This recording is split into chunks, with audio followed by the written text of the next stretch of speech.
자, 시작할게요. 자, 여러분 안녕하세요. 황진모입니다. 제 5편에 해당하는 회의 감사 및 재무 분석에 대한 설명입니다. 자, 24강하고 25강 두 개의 강의로 파트로 진행을 하도록 하겠습니다.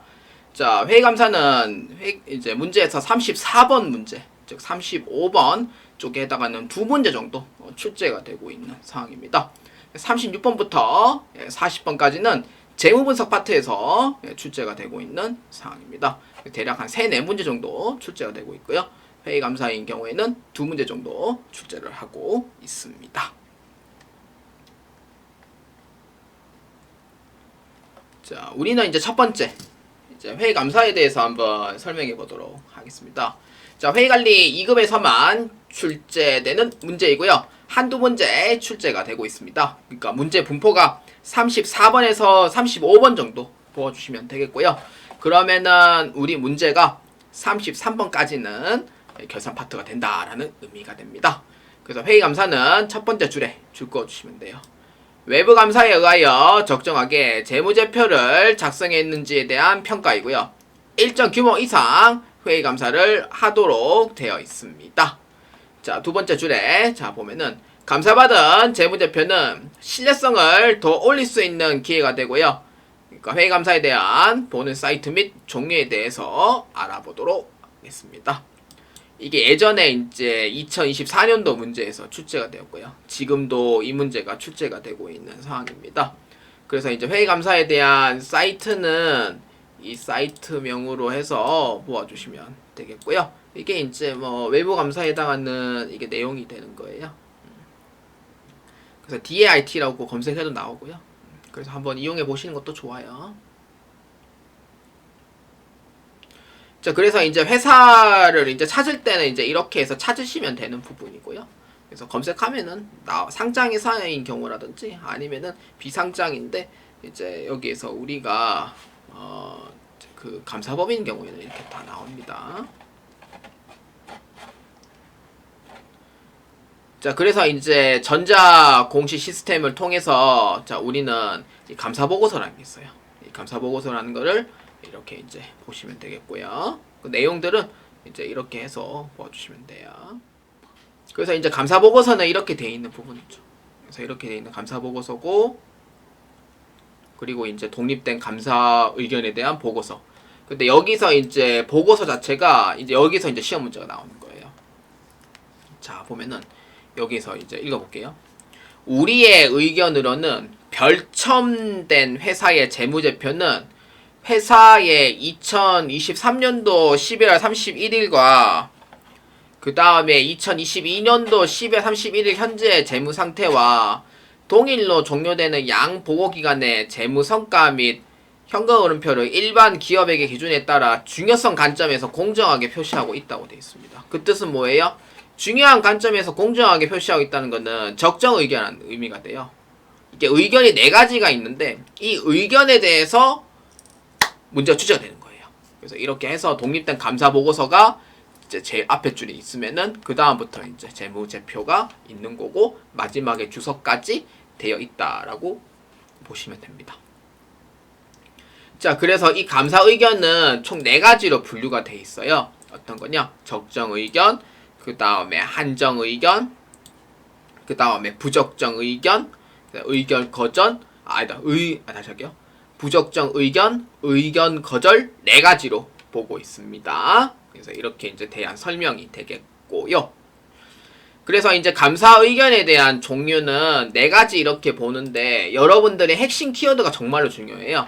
적정 의견인 경우에는 이제 뭐 클린, 깨끗하다라는 뜻인데 이 감사를 하다 보면은 약간 좀 개선해야 될 사항이 좀 있어요. 그걸 개선을 해주고 그렇게 해서 우리가 하던 대로 잘해줬냐라고 했을 때 적정 의견이 따르게 되는 부분이고, 한정 의견인 경우에는 10개 중에 한두 개 정도 미흡하다는 의미가 돼요. 그래서 이건 한정 의견을 줘요. 근데 상장의 사인 경우에는 한정 의견이 2번 나와버리면요 상장 폐지가 돼버려요. 그래서 폐지가 돼버리면은 이제 상장 기업이 비상장 기업이 되기 때문에 투자자 입장에서는 어떻게 돼요? 휴지 조각이 될 수 있는 상황이 되는 거죠. 그래서 이게 한정 의견이 되는 거고, 그 다음에 부적정 의견인 경우에는 10개 중에 5개 이상은 다 틀린 거예요. 그러니까 이런 경우고, 의견 거절인 경우에는 우리는 의견 안 내주겠다라는 뜻이에요. 그러니까 이걸 약간 어떠냐면은 감사를 안 받으니까 우리 그냥 의견 안 받을게. 왜냐면은 내 목숨도 위험하거든요. 내 직업도 위험해요. 그래서 이제 이러한 부분에 대해서는 안 된다는 거다. 그러니까 의견 자체를 안 내주겠다라는 의미가 되겠습니다.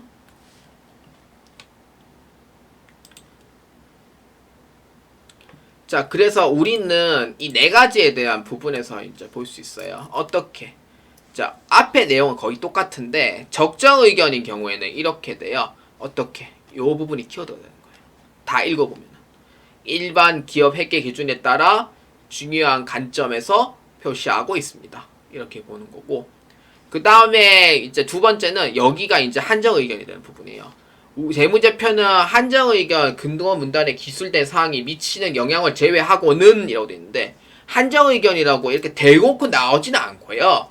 그러니까 미치는 영향을 제외하고 라는 이 부분이 핵심 키워드가 돼요. 그래서 이러한 부분이 이제 해당이 되는데, 근데 밑에서 보면은 중요한 관점에서 공정을 표시하고 있습니다 라는 부분을 이거를 한정 의견인데 적정 의견이라고 이렇게 오해받는 경우가 많으니까, 특히 위에 줄하고 밑에 줄하고 내용을 특히 잘 보셔야 돼요. 한정 의견일 때는. 근데 부적정 의견은 야, 이거 보면 딱 이거 부적정 의견이다 라고 보시면 돼요. 그러니까 일반 기업의 기준에 따라 중요성 관점에서 공정하게 표시하고 있지 않습니다 라는 뜻이죠. 이 뜻은 뭐예요? 10개 중에 5개 이상은 개판 쳤다는 의미가 돼요. 안 바꾼 거죠, 말 그대로.